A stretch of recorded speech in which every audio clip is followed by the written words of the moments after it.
5200 కోట్లతో నెల్లూరును అభివృద్ధి చేశానని మాజీ మంత్రి నారాయణ చెప్పుకుంటున్నారని, కానీ ఆ అభివృద్ధి ఎక్కడా కనిపించడం లేదని నెల్లూరు పార్లమెంట్ వైఎస్ఆర్సీపీ అభ్యర్థి విజయసాయిరెడ్డి విమర్శించారు. నగర ఎమ్మెల్యే అభ్యర్థి ఖలీల్ అహ్మద్తో కలిసి జనార్దన్ రెడ్డి కాలనీ, ఇస్లాంపేట, లక్ష్మీనగర్లో ఆయన ఎన్నికల ప్రచారం నిర్వహించారు. 5 ఏళ్లు మంత్రిగా పనిచేసిన నారాయణ చేసిందేమీ లేదన్నారు. అప్పటి నిధులు ఎక్కడికెళ్లాయో తేలాలని అన్నారు. కనీసం మురికి కాలువల పనులు కూడా పూర్తి చేయలేదని మండిపడ్డారు.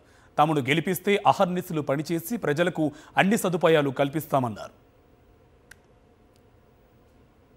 5 సంవత్సరాల కాలం పాటు 2014 నుంచి 19 వరకు నారాయణ మున్సిపల్ శాఖ మంత్రిగా పనిచేసినా కూడా, మంత్రిగా ఒక సాధారణ ఎమ్మెల్యే కాదు, మంత్రిగా పనిచేసినటువంటి వ్యక్తి ఏదో నేను అభివృద్ధి చేశాను అని నేను చెప్పి క్లెయిమ్ చేసుకుంటున్నటువంటి వ్యక్తి ఎక్కడ అభివృద్ధి చేశాడో నాకైతే తెలియట్లేదు.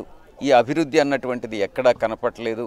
డ్రైనేజీ సదుపాయం నెల్లూరుకి కల్పించానన్నాడు, మొత్తం మురికి కాలువలే, ఎక్కడా కూడా డ్రైనేజ్ అన్నటువంటిది నాకైతే కనపట్లేదు. 5200 కోట్ల రూపాయలు ఖర్చు పెట్టానంటున్నాడు. ఈ 5200 కోట్ల రూపాయలు ఎవరికి వెళ్ళాయి, నిజంగా అభివృద్ధి పనులు జరగనటువంటి నేపథ్యంలో ఎక్కడికి వెళ్ళాయి అన్నటువంటిది కూడా తెలుసుకోవాల్సిన ఆవశ్యకత ఉంది.